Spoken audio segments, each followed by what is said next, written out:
Hello everyone, this is doctor Shivram Singh Yadav. उम्मीद करता हूँ आप सबका पढ़ाई बहुत अच्छा चल रहा होगा और इसी तरह से आप लोग लगे रहिए। बहुत कम समय बचा है, लेकिन लास्ट सेकंड तक हमें अपनी फ़ाइट कंटिन्यू रखना है।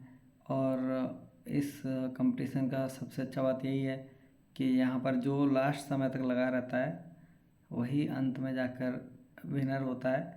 तो आप लोग मेहनत करते रहिएगा इसी तरह से। तो हम लोग आज डिस्कस कर रहे हैं 10 अगले क्वेश्चन 2023 नीट यूजी के पेपर के। तो चलिए शुरू करते हैं।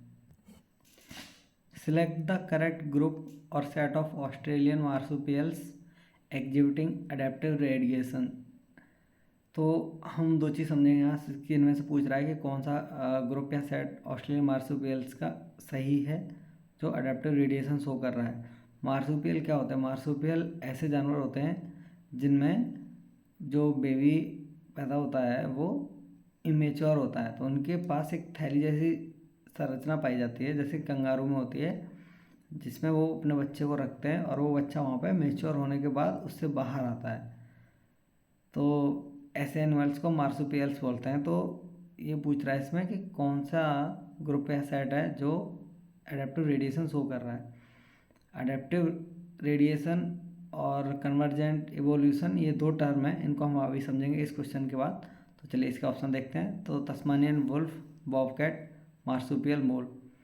तो इनमें से बॉबकैट जो है वो ऑस्ट्रेलियन मैमल है, तो ये सेट गलत हो जाएगा। बाकी तस्मानियन वुल्फ और मार्सुपियल मोल ये तो सही हैं, लेकिन बॉबकैट जो है वो ऑस्ट्रेलियन मैमल है, तो ये आंसर नहीं होगा।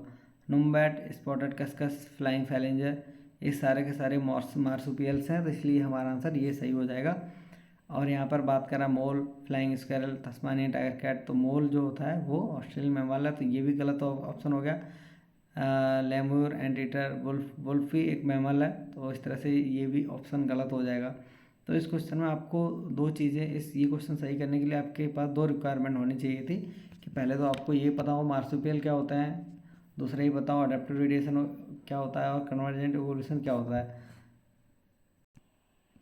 तो प्लेसेंटल मैमल्स क्या होते हैं? इनमें फुली मेच्योर बेबी का बर्थ होता है ऑस्ट्रेलियन, और यहाँ पर ये प्लेसेंटल मैमल्स हो गया, और ऑस्ट्रेलियन मार्सुपियल्स लिखना था। तो ऑस्ट्रेलियन मार्सुपियल्स जो होते हैं वो जिनमें इमेच्योर बेबी पैदा होता है। तो जब दो टर्म आते हैं यहाँ पर, अडेप्टिव रेडिएशन, अडेप्टिव रेडिएशन और कन्वर्जेंट इवोल्यूशन। अडेप्टिव रेडिएशन का मतलब होता है जब एक ही कॉमन एंसेस्टर से बहुत सारे स्पीसीज या सब स्पीसीज अलग अलग हैबिटेट के हिसाब से अडेप्ट होके अलग अलग स्पीसीज बना दें एक कॉमन एंसेस्टर से, तो इसको बोलते हैं हम अडेप्टिव रेडिएशन। कि एक ही स्पीसीज थी पहले कॉमन, उसमें दूसरे दूसरे हैबिटेट के हिसाब से सब अडेप्टेशन करते गए और फाइनली वो जाके अलग अलग स्पीसीज बन गए, सब स्पीसीज बन गए। तो इस प्रोसेस को हम लोग बोलते हैं अडेप्टिव रेडिएशन। अब कन्वर्जेंट इवोल्यूशन क्या होता है कि एक स्पीसीज के लोग जब अडेप्टिव रेडिएशन शो कर रहे थे तो वैसे दूसरी स्पीसीज के भी मेंबर्स अडेप्टिव रेडिएशन शो करते हैं। तो होता क्या है, उनका एक मेंबर दूसरे जैसे कि दूसरी स्पीसीज के मेंबर के साथ सिमिलरिटी शो करने लगता है। तो इस प्रकार के एवोल्यूशन को हम लोग बोलते हैं कन्वर्जेंट, यानी दो अलग अलग स्पीसीज आपस में सामने आके कन्वर्जेंट हो गया, मतलब उनके जो करेक्टर्स हैं वो सिमिलर आने लग गए, तो इसको हम लोग बोलते हैं convergent evolution. For example wolf जो कि ऑस्ट्रेलियन मैमल है और तस्मानियन वुल्फ जो कि ऑस्ट्रेलियन मार्सुपियल है, ये एक दूसरे के करेक्टर्स में सिमिलरिटी दिखाते हैं, तो इसको हम लोग बोलते हैं कन्वर्जेंट एवोल्यूशन।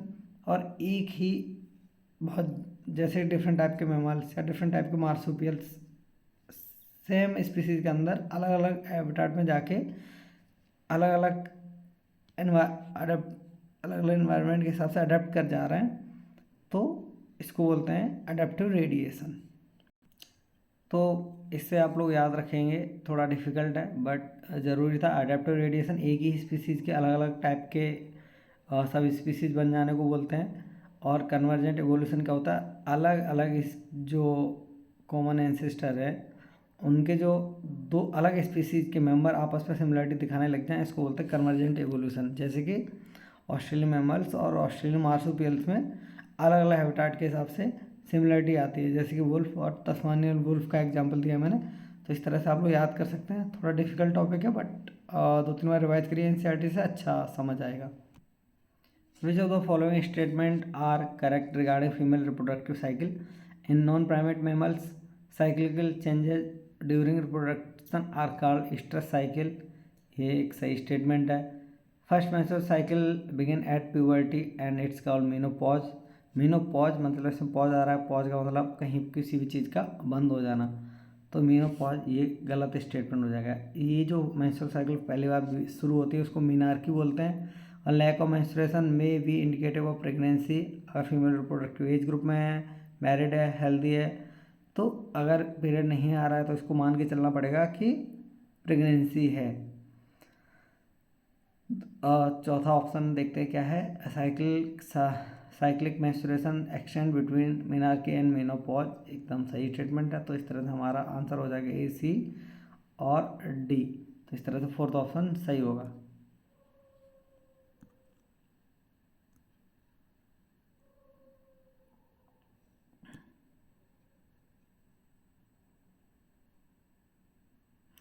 अब अगला क्वेश्चन पर जाते हैं हम लोग।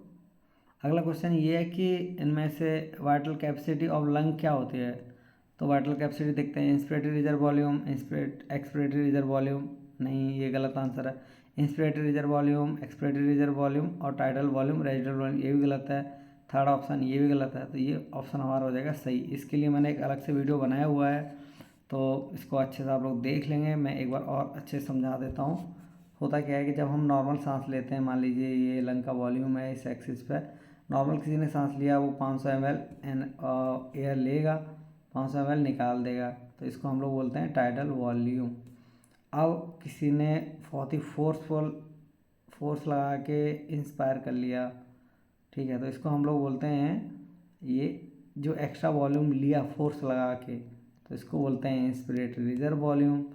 अब किसी ने टाइडल वॉल्यूम निकाल दिया है, यहाँ पर ये टाइडल वॉल्यूम का वॉल्यूम है, टाइडल वॉल्यूम निकाल दिया, उसके बाद उसने और कोशिश की निकालने की, तो इसको हम लोग बोलते हैं एक्सपिरेटरी रिजर्व वॉल्यूम। ये हो गया। पूरा फुल प्रेस फोर्स से एयर निकालने के बाद भी कुछ एयर बची रह जाती है लंग में, उसको बोलते हैं रेजिडुअल वॉल्यूम।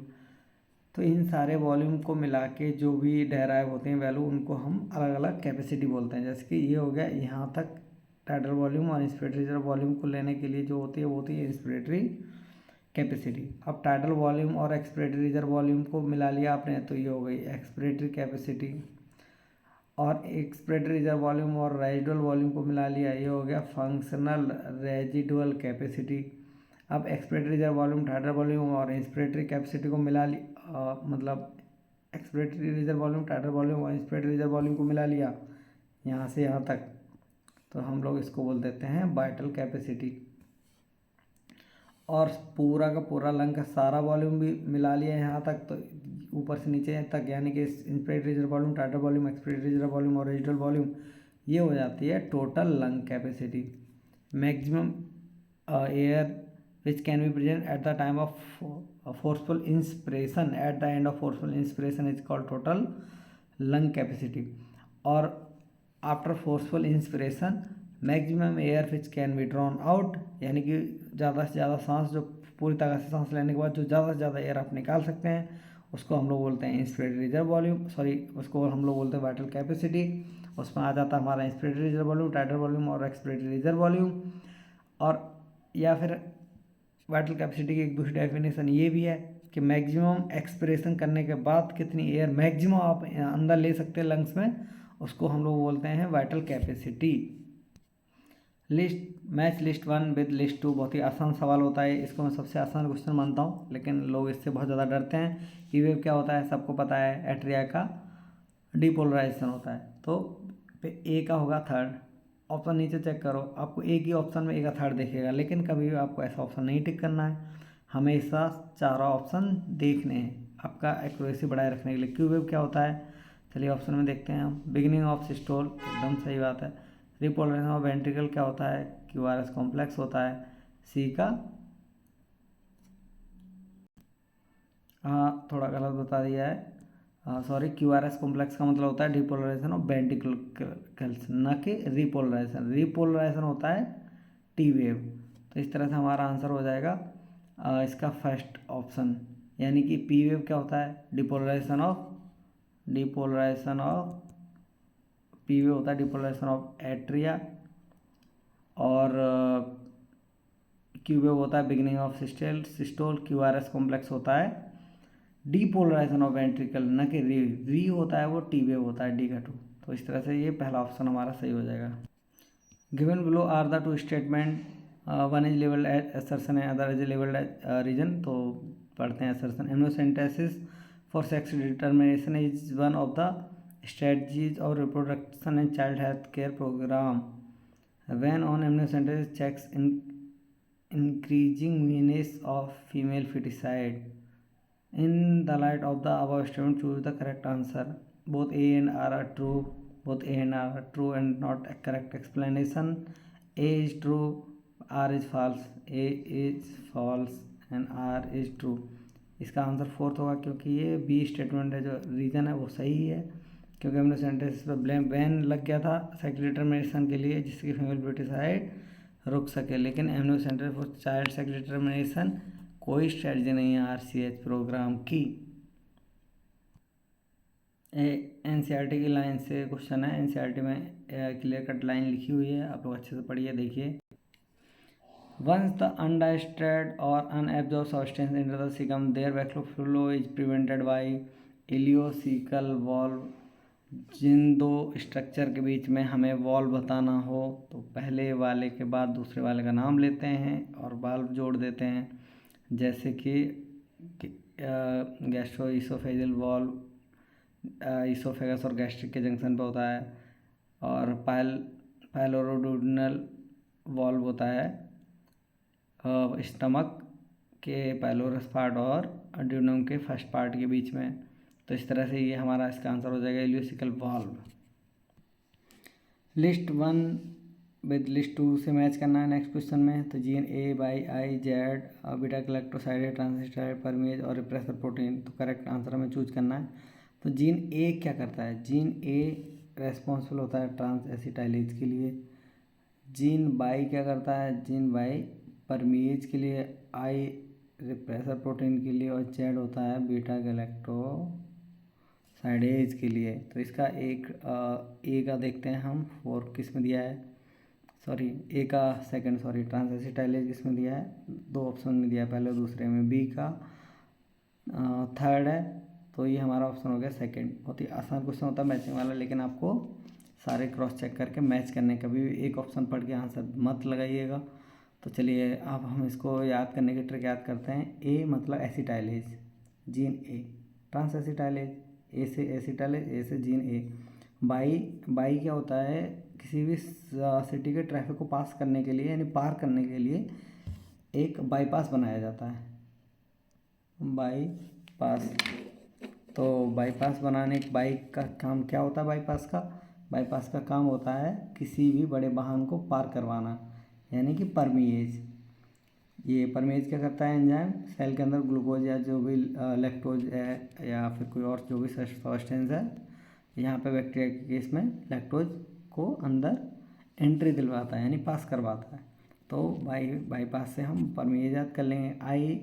आई इन्वेटर या रिप्रेसर के लिए होता है, तो आई से इन्वेटरी जीन जो रहता है, रिप्रेसर जीन, वो रिप्रेसर प्रोटीन बनवाता है। जेड होता है बीटा गैलेक्टोसाइड है, जो बचा वो बीटा गैलेक्टोसाइड हो जाता है। ये 3 एंजाइम चाहिए होते हैं।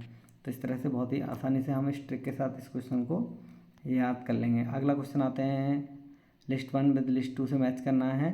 पेप्टिक सेल क्या सीक्रेट करते हैं, गोबलेट सेल, ऑक्सीजन से हेपेटिक सेल्स। तो चलिए ऑप्शन देखते हैं। Hepatic cell bile juice secrete करती हैं, और पेप्टिक सेल जो होती हैं वो प्रोएंजाइम पेप्सिनोजन सीक्रेट करते हैं। गोबलेट सेल म्यूकस सीक्रेट करते हैं, ऑक्जेंटिक सेल HCl और इंट्रिंसिक फैक्टर सीक्रेट करते हैं for absorption of vitamin B12। तो हम इसमें देखेंगे peptic cells, proenzyme pepsinogen A का 3, और गॉबलेट सेल म्यूकस B का 1, A का 3 और B का 1 किस ऑप्शन में A का 3 B का 1, ये है हमारा थर्ड ऑप्शन में।